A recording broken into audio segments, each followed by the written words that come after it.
Olá, meus caros e diletos ouvintes aí do YouTube e amados irmãos em Cristo. Hoje, como já dito de antemão, vamos falar acerca do preconceito. E o texto base que vamos ler agora, que se encontra no livro de São João, capítulo 1, versículo 45 ao 46. Filipe achou Natanael e disse-lhe: Havemos achado aquele de quem Moisés escreveu na lei e os profetas, Jesus de Nazaré, filho de José. Disse Natanael: Pode vir alguma coisa boa de Nazaré?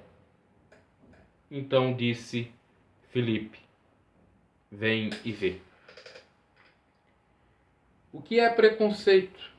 Preconceito é uma ideia, um pensamento antes-fabricado, dito, pensado, que você tem, que eu tenho, acerca de determinado grupo, pessoa, segmento da sociedade, enfim. Por exemplo, você olha para uma pessoa, não está bem vestida, logo você pensa que ela é bandida, que ela é um pobre, ignorante, e por aí vai.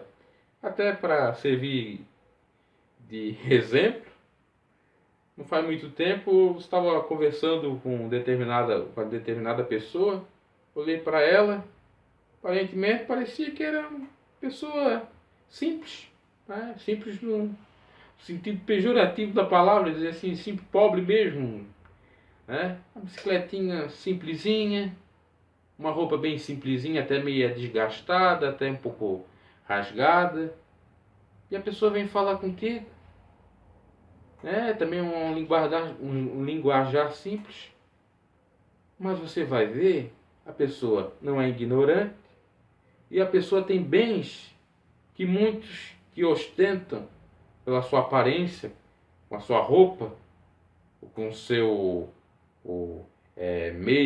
veículo, motor, ou com, enfim, o seu automóvel, com bens, ele não aparentava.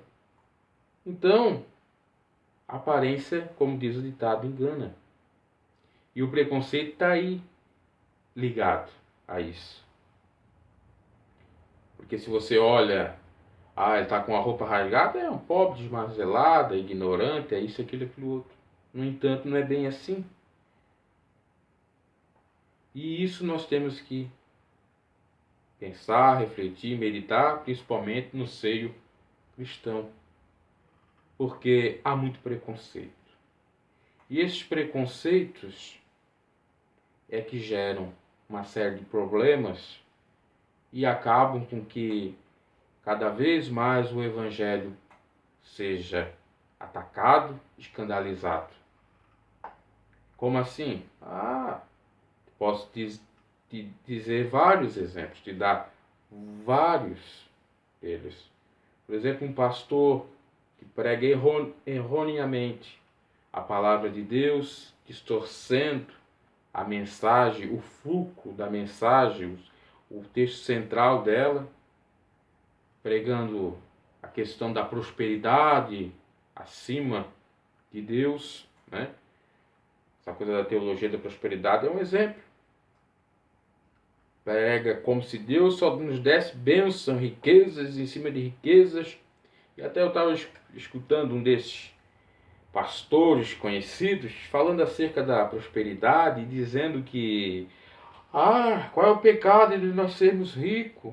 Na Bíblia se encontra que Jó era rico, Abraão era rico, e não sei quem mais era rico, mas ele só citou personagens bíblicos do Velho Testamento, e do Novo ele não citou nenhum, porque no Novo dificilmente você vai encontrar um personagem bíblico, um homem de Deus, rico, pelo menos não com a riqueza material, né, de bens. Claro que a riqueza que é pregada no Novo Testamento é a riqueza espiritual. Quem era Cristo? Para cima de tudo, para fim de conversa. Cristo não tinha nem um travesseiro para reclinar a sua cabeça. Ele era uma pessoa trabalhadeira? Era. Era uma pessoa honesta? Era. No entanto, Sua riqueza era, se formos olharmos os dias de hoje, praticamente nada. E era para ser até ser desprezível, assim como foi. Porque o povo de Israel achava que um Cristo tinha que vir pintado de ouro. Tinha que vir de berço de ouro para tirar eles do jugo de Roma. Mas não. Veio de uma manjedoura, nasceu simples. De Maria e José. Cresceu ali com os seus irmãos de... não era de sangue, né? Mas digamos assim que fosse. Porque ele veio do fruto do Espírito Santo. Para ser desprezado mesmo. Ele era desprezado por aqueles que eram interesseiros, por aquelas pessoas que eram mercenárias. Agora, para os verdadeiros, para aqueles que buscavam a palavra de salvação, ele era muito útil. E foi assim que aconteceu, porque todos tiveram a oportunidade de alcançar a bênção, mas não. Por isso que diz que o profeta de casa não faz, o santo de casa não faz milagre, diz o provérbio. E a Bíblia fala que o profeta de sua casa não tem valor. Porque vinha um povo de Samaria, que era tido como gentios, que não eram por Deus aceitos como herdeiros da promessa, de bênçãos, de maravilhas. Vinha o povo de Filisteu, de Cananéia, perdão. Vinha várias pessoas de outras localidades receber a bênção de Jesus, e os próprios judeus, os próprios de Israel, não aceitavam Jesus. E ainda não aceitam, né? Porque a cultura religiosa judaica diz que Cristo não era o Cristo que eles criam que vinha e que era narrado pelos profetas. Por quê? Porque veio diferente. Tudo que é diferente gera preconceito. A verdade é essa. Tudo que é diferente ao seu modo de pensar, ao seu modo de ver, gera preconceito. Diferente, você só pensar diferente, você já leva uma bufetada, você já leva uma taquarada, seja verbal ou realmente propriamente dito mesmo, tapa mesmo. Então, e é isso que nós temos que, pela palavra de Deus, combater o preconceito. Como estava falando, o pastor pregando, dizendo que não era errado ser uma pessoa abençoada por Deus, porque os profetas foram, enfim. Mas ele só quer ser que nem Abraão, que nem Jó, que nem esse estágio. Ele não quer ser que nem Jesus, que nem Pedro, que nem Paulo, enfim, que teram o próprio sangue deles, né? Perderam as suas próprias cabeças, como João Batista, em nome da verdade, em nome da palavra de Deus. Esses daí não querem ser, só querem ser prósperos. O reino deles é aqui, né? E há quem pregue que realmente é aqui. Não quero nem mencionar aqui certas religiões, porque às vezes a gente fala dos erros doutrinários das religiões e as pessoas, como estão muito fanáticas, estão alienadas ali naquele sistema religioso que elas estão inseridas e acabam com o fato. E isso é um grande equívoco, é mais um preconceito também, né? Porque se você lê a palavra de Deus, muitos pensam, povinho de igreja é povinho ignorante, povinho que anda alienado, preso a lá as filosofias religiosas. Há quem realmente esteja nesse sistema mesmo preso, porque não consegue discernir a liberdade que há em Cristo, quando ele diz que a verdade vos libertará. Quem não está na verdade jamais está liberto. Está preso mesmo. Está com a sua cabeça presa, está acorrentado em várias filosofias, ideologias, pensamentos errados, interesses espúrios, vícios e tantas outras coisas que denegram ou que exatamente que maculam a sua vida, sua imagem, enfim. Então, isso é um preconceito. E isso a gente tem que combater.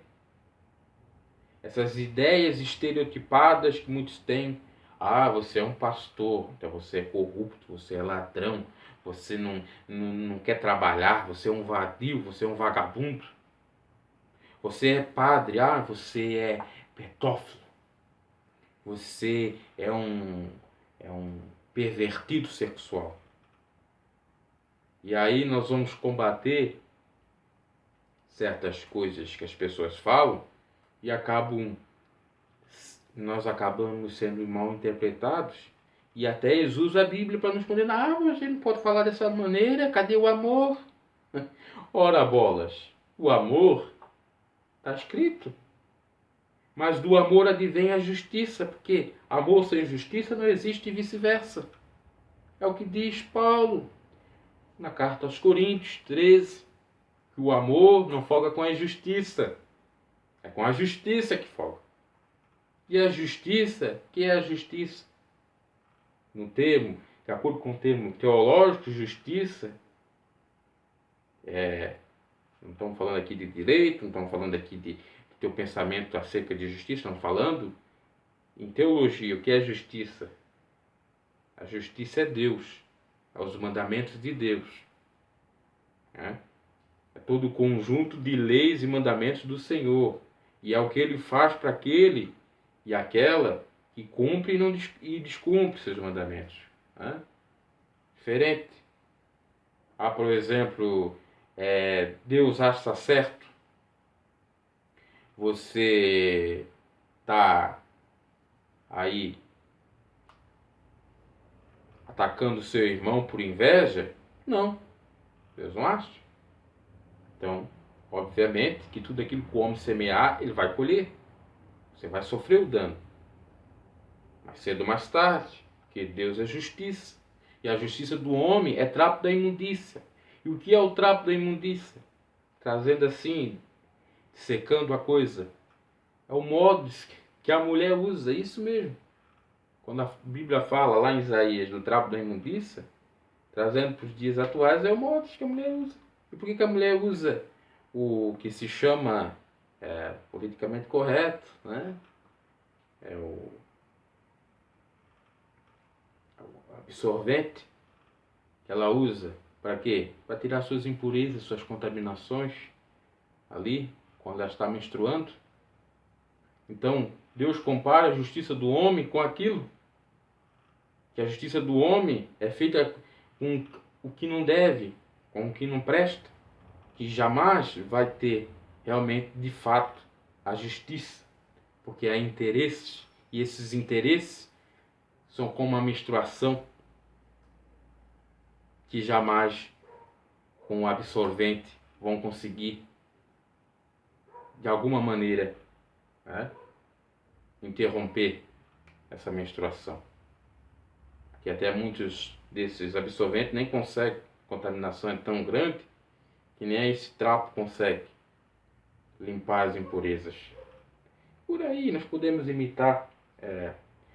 citar vários outros exemplos. E como estava falando, preconceito. Você tem preconceito. Eu tenho preconceito. Eu sou melhor do que ninguém. Isso parece que já está embutido em nós mesmos. Está embutido exatamente, é inerente, parece, a nossa condição humana. Porque tudo que a gente vê de diferente, a gente acaba atacando. No entanto, se nós temos o coração de Cristo, estamos realmente com a nossa mente mudada, nós não podemos mais ter esses preconceitos. E agora, você que diz que é um religioso, uma pessoa que ora a Deus, uma pessoa que você que é católico, novena, você que vai à missa todo dia, né, os dias que tem ela, que você está lá sempre se confessando, né? Mas você não refreia a sua língua, você fala coisa que não é verdade, você é uma pessoa preconceituosa, você é uma mera massa de manobra desse estágio, porque um verdadeiro pastor, sacerdote, uma pessoa de Deus combate isso, não só dele, mas também prega, porque essa é a verdade.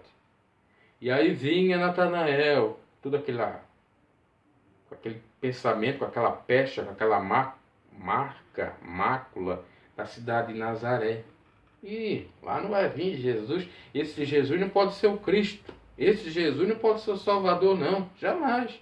Aquela cidade, é a mesma coisa que você dizer, de lá da favela lá, vai vir uma pessoa boa, vai vir um doutor, vai vir um advogado, vai vir uma pessoa que vai fazer bem para a sociedade. Não, não, não vamos fazer nada, deixa aquele povo lá. Aquele povo não tem direito algum. Então veja que Deus gosta de trabalhar com isso, né? Ele gosta de trabalhar com o diferente para confundir nós. Para confundir o que se acha sábio, ele tanto é isso que Paulo fala exatamente que a loucura de Deus é mais sábia que a dos homens. E é mesmo. Ele gosta de dar uma confundida em tudo aí. Para quê? Para nós não se acharmos os tais, os donos da verdade, que somos os cara. Que na verdade, sem Deus nada podemos fazer e sem Ele nada somos. Essa é a grande verdade. Ah, mas Deus não existe. Não, Deus não existe e todo aquele que crê em Deus é um ignorante, mas um preconceito. Até porque filosoficamente não podemos provar a existência de Deus, mas também não podemos provar a não existência dele. Não, filosoficamente podemos até dizer certas coisas. No entanto, cientificamente, isso não podemos comprovar a não existência dele. Né? E há quem diga que esse Deus que nós achamos que existe ou não existe, realmente não existe, porque nós temos uma ideia finita das coisas, nós não podemos contemplar além disso aqui que nós estamos vendo, nós somos limitados em várias coisas, né? Mas a palavra de Deus, se nós formos pautar a nossa vida por ela, nós temos a certeza que Deus existe e que, apesar das nossas limitações, nós um dia, quando partimos para outra dimensão, nós vamos ter essa graça, essas benesses de Deus e estar realmente vivendo a plenitude da vida. Né? A questão que se resume a isso, a questão da limitação e da ilimitação é a fé. Né?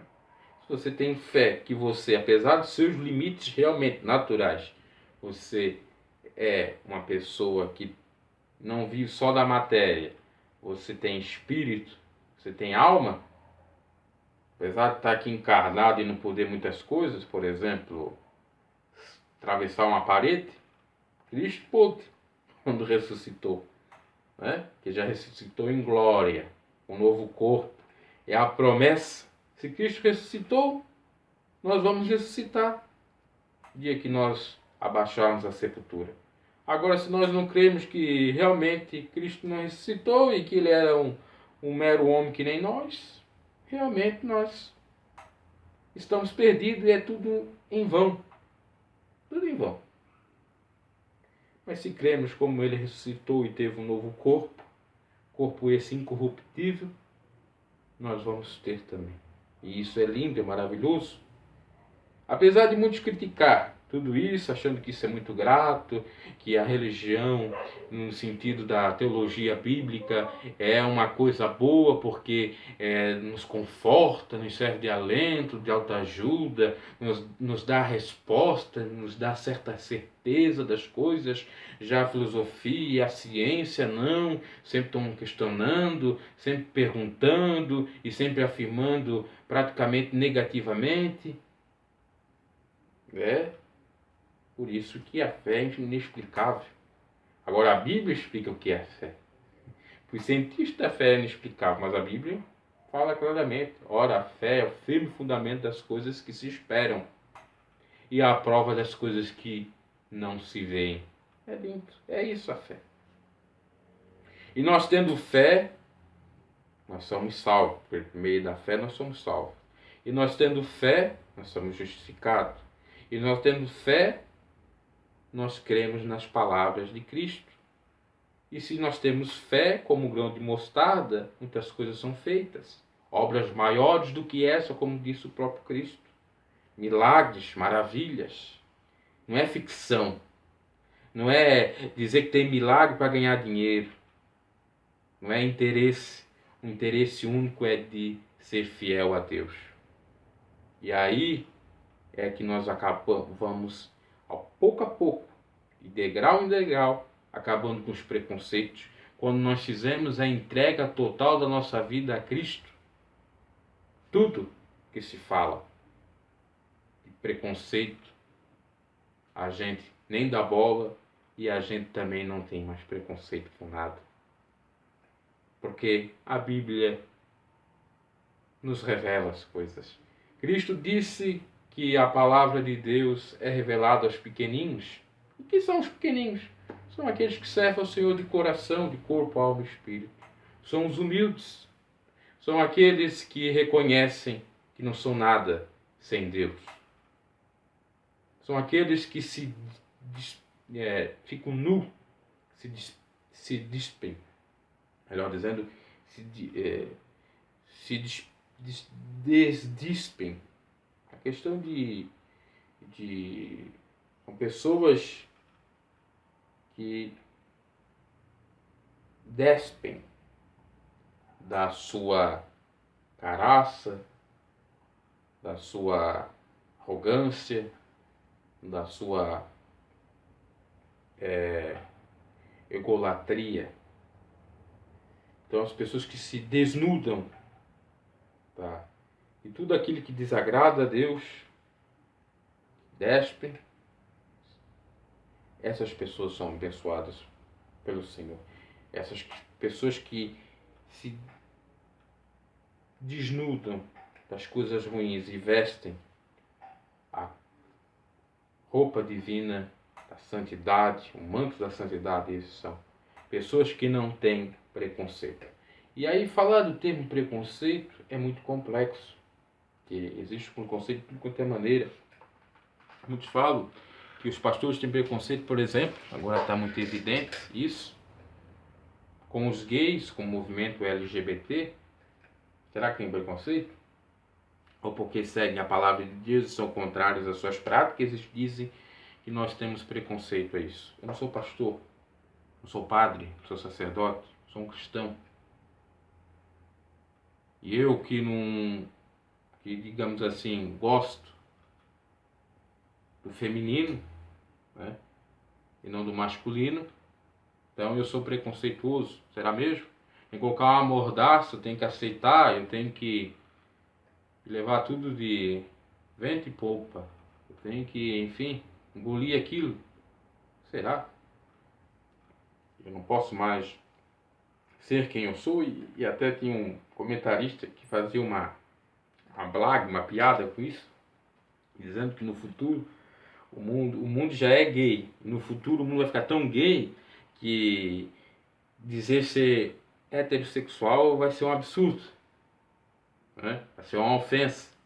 Parece que nós estamos vivenciando esses dias, né?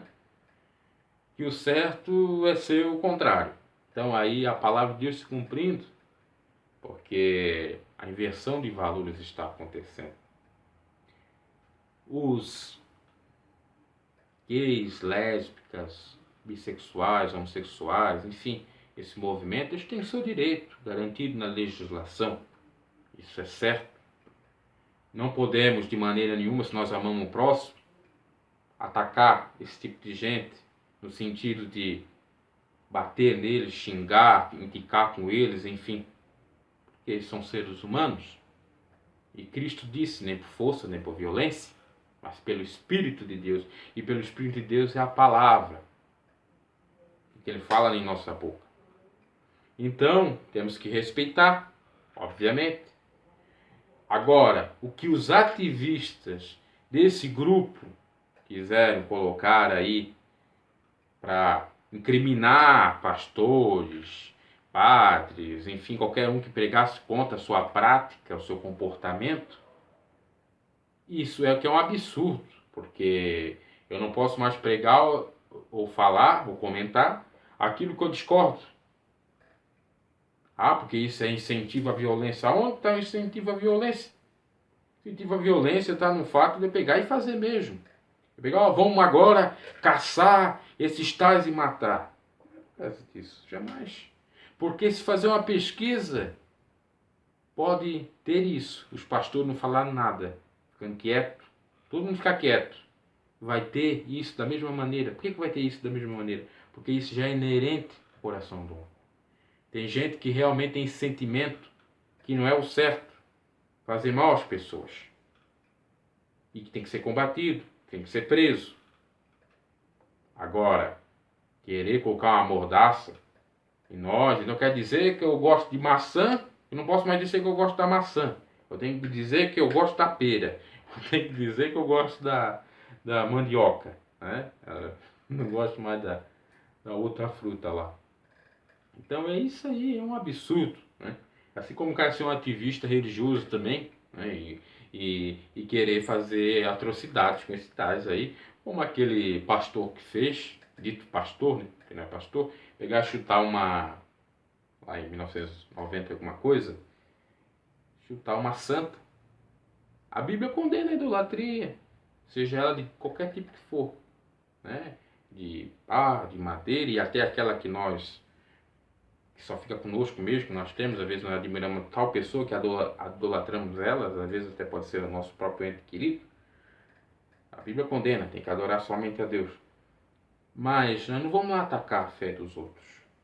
Mesmo que seja uma fé equivocada, de acordo com a palavra de Deus, nós não vamos lá atacar, nós não vamos lá fazer mal aos artefatos sacros de determinada entidade religiosa. Não, respeito. Quanto ao candomblé, quanto às entidades religiosas afrodescendentes, ao espiritismo, enfim. Mas é que muitas coisas, das pessoas parece que cada arrogância ou ignorância mesmo,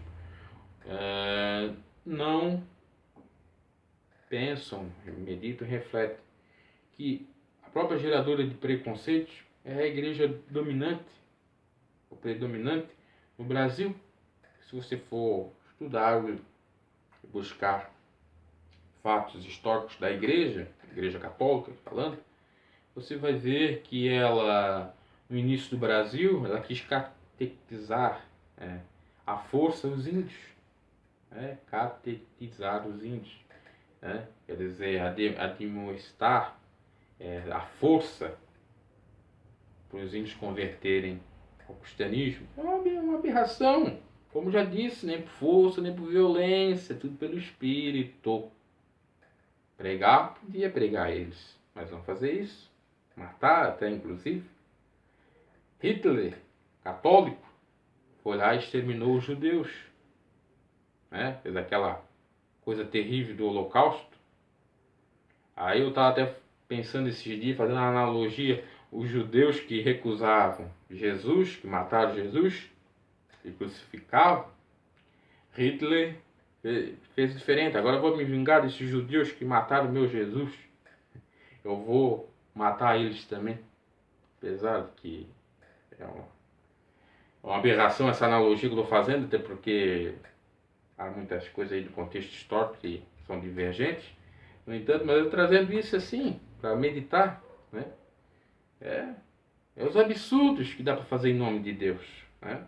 Posso pegar a Bíblia e ler lá em Salmos, Deus não existe. É escrito nos Salmos, de um daqueles Salmos.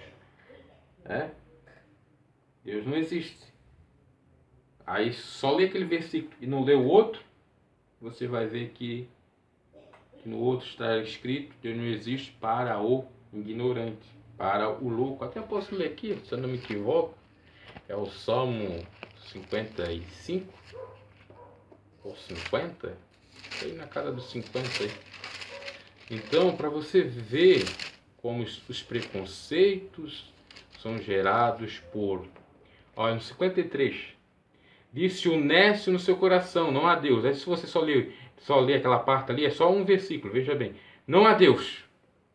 Mas você não leu o anterior, o versículo anterior, ou o começo do versículo, que é um versículo só, você vai confirmar que a Bíblia diz: não há Deus. A Bíblia diz que não há Deus. Mas quem diz? O nécio no seu coração, o louco.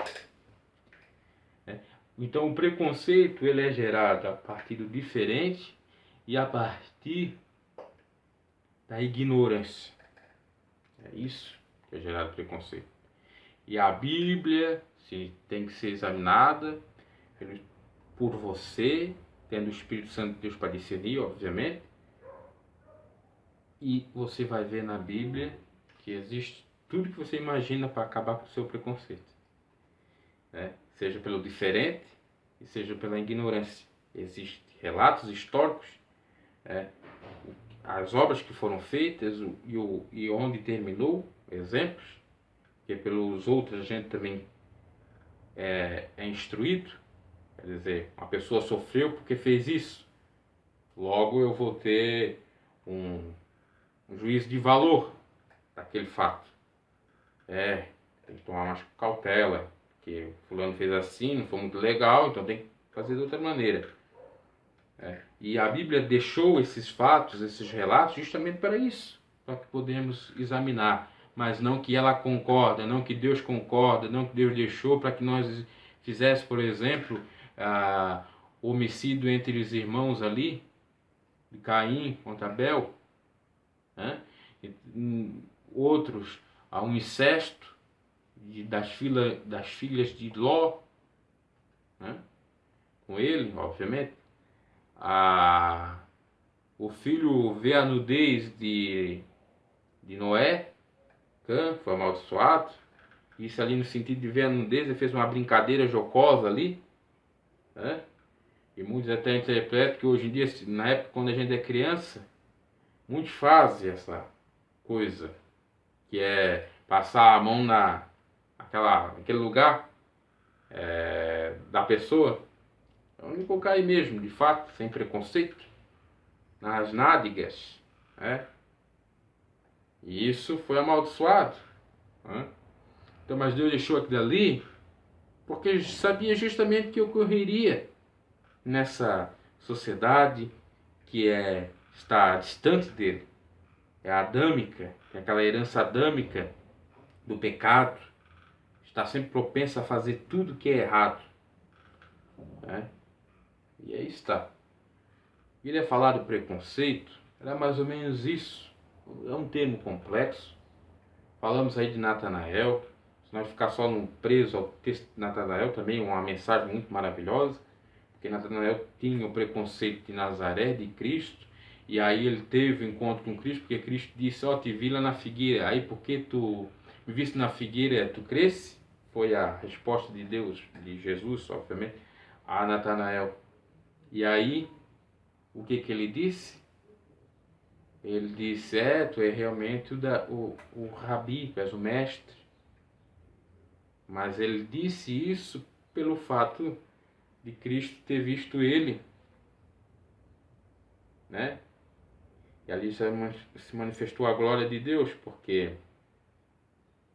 Jesus já estava ali próximo. Como é que ele tinha visto Natanael ali? Foi uma visão que Deus revelou a Jesus e ali falou, né? É aquela coisa do Santo Tomé. Toca aqui, ó, toca aqui para ver se não tá as marcas dos furos aqui. Se eu não sou Cristo, tem que tocar. Ceticismo das pessoas, tem que tocar, né? E muitos dos preconceitos é exatamente isso. As pessoas têm que acabar com o preconceito, averiguar. Não é errado não você averiguar, mesmo que possa ser chocante para alguns e até mesmo possa ser repreendido. Mas vale ser assim, que nem São Tomé foi, viu e creu, do que ver e não crer também. Tem um fato disso. Aí Jesus disse: bem-aventurados aqueles que não virão e vão crer. Mas também o que Tomé fez foi bom, porque ele viu e creu. E tinha muitos que viram e não creram. Disseram que era um fantasma, disseram que era alucinação dos discípulos, estavam perturbados, e por aí vai. Então o preconceito está na sua cabeça. O preconceito está ligado com o diferente e com a ignorância. E se você não tiver Jesus, você só vai sofrer. Você só vai pensar coisas errôneas, você só vai sempre estar criticando, você só vai pensar que a minha verdade é que importa, os outros que se dane. E não é bem assim. Você não vai procurar checar as informações que chegam, os boatos. Ah, fulano de tal, ei, cuidado com ele, perigoso. Olha a roupa que ele anda, olha a veste que ele traje, olha o que ele anda dizendo, olha o que ele faz. Cuidado. Nem tudo que imaginamos é o que é de fato. Não julga a pessoa pela aparência, mas pela essência e pelos atos de fato vistos. E procure o diálogo acima de tudo. Por que eu estou falando de preconceito aqui? Falando de preconceito porque o preconceito é um dos motivos que impede muitos de chegar a Cristo. Nicodemos é um outro exemplo. Tinha preconceito de falar com Cristo porque não era um homem douto, era um doutor da lei, era um político, era um cara da sociedade. Eu vou falar aquele exemplo, aquele pobretão de Jesus. Não, eu vou às escondidas, eu vou à noite, para que ninguém me veja. E muitos recorrem a Jesus dessa maneira. Tem um lado negativo nisso, mas tem um lado positivo também, porque pelo menos foi. E o pior, que aquele que não vai, né? E ainda impede aquele que quer ir. Aí que é o problema, né? Aquele que tem um preconceito, mas não procura desfazer desse preconceito. E ainda gera mais preconceito e incute preconceito na vida dos outros. Vai atrás daquele lá, aquele pastor lá é ladrão. Não vai atrás daquele cara lá que tá falando lá, que lá é um rebelde, que lá não tem estrutura alguma, não quer trabalhar, só quer viver de palavra. Olha, não vai atrás daquele lá, fulano de tal, porque vai te corromper de alguma maneira. Porque não é bem visto de alguma forma, porque ele pensa, tem uns pensamentos muito esdrúxulos, muito esquisitos, que fogem do padrão estabelecido, obviamente, pela sociedade, que aquela máxima que diz a voz do povo, a voz de Deus é uma baita de uma mentira, né? Porque como é que uma sociedade pode ter preconceito se Deus não tem preconceito algum? E nós lemos lá naquele versículo em Efésios 6, se eu não me engano, versículo 9, que Deus não faz acepção de pessoas. É interessante, Deus recebe tudo. Deus é receptivo, recebe todo mundo. Claro que ele recebe, fala, né, o que ele quer e o que ele realmente quer que a gente faça, né, para justamente nos amar, nos dar as suas bênçãos. Enfim, ele nos ama, mas para sermos abençoados, ele não impede que nós chegamos a ele. Tanto é assim que na vida dele ministerial terrena foi assim: mulher de fluxo de sangue, tantas outras pessoas, da mulher cananeia que se humilhou perante dele e alcançou a graça, a benção, né? Deus não é preconceituoso. Se Jesus tivesse a mentalidade dos judeus na época, ele jamais receberia a cananeia. Ele falou aquilo que não é lícito. Eu dar alguma coisa para você, para a mulher cananeia, no caso, porque a lei não permite, enfim, para provar a fé dela, para mostrar até aqueles que estavam ali vendo, ouvindo, que ele veio para romper com aquilo, que aquilo ali era um absurdo, era um preconceito. Por isso muitas coisas, até mesmo na lei, a legislação, se fizermos uma analogia, uma comparação, são mudadas, porque a mentalidade da sociedade vai mudando, né?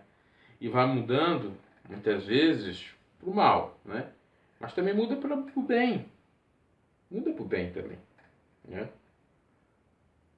Agora, Cristo veio para romper isso tudo aí. Veio para dar novos ares a todos que nele crescem. Então, se você é preconceituoso, você não tem Deus na sua vida. Se você é preconceituoso, qualquer coisa que seja, você não tem Deus. Porque Jesus sempre procurou o diálogo. Ele ia na sinagoga, dialogar. Ele ia na casa dos corruptos, dialogar. Ele ia na casa dos republicanos, corruptos, dialogar. Falar, pregar sua doutrina. Falar contra a hipocrisia. Ele ia aqui e acolá. Ah, você tem preconceito de pregar para um político? Ah, eu não vou aqui estar falando de Jesus para um político, porque que adianta eu estar falando aqui? Eu não vou pregar para um drogado, um viciado, não vou, porque vão pensar que eu estou sendo um traficante, alguma coisa assim. Ah, eu não vou fazer isso, não vou fazer isso, não vou fazer mais nada para Deus. Eu sou uma pessoa preconceituosa, então você não tem Deus. Porque aquele que diz que ama a Deus e não ama o seu próximo, jamais viu Deus. É o que João fala, São João, na sua epístola. Então, meus amados ouvintes, vamos combater o preconceito, sabe com o quê? Ó, Bíblia Sagrada, leitura da doutrina de Cristo, leitura assídua, tá? Sem essa de versículos isolados aqui e acolá, porque se você for de acordo com o que está acontecendo aí, com esses movimentos neopentecostais, que usam só versículos para o seu bem, né? Aqueles versículos que são milagrosos, que cheios de prosperidades, aqueles versículos daquela coisa assim de autoajuda, que realmente só faz bem para si, né? São versículos que são lidos, né, na pregação, ou que serve de base, que venham fazer você mudar, que venham fazer você ser realmente uma pessoa de bem, e por aí vai. Então, fuja desses tais aí, porque a Bíblia está sendo muito distorcida e os preconceitos estão cada vez maiores por conta disso. Por que todo mundo associa um pastor como um ladrão, como estou falando aqui? Por conta desses tais, né, pentecostais, realmente fazer isso, pegar a Bíblia, distorcer ela e só falar de dinheiro, enquanto que Jesus falou totalmente oposto, que o dinheiro é a raiz de todos os males, o amor ao dinheiro, obviamente, porque o dinheiro nós precisamos e nós temos que viver, trabalhar, e o dinheiro é um instrumento para isso, para fazermos a troca, e serve para comprar, para vender, enfim. Não estou questionando a questão do dinheiro, nem Jesus questionou nesse sentido.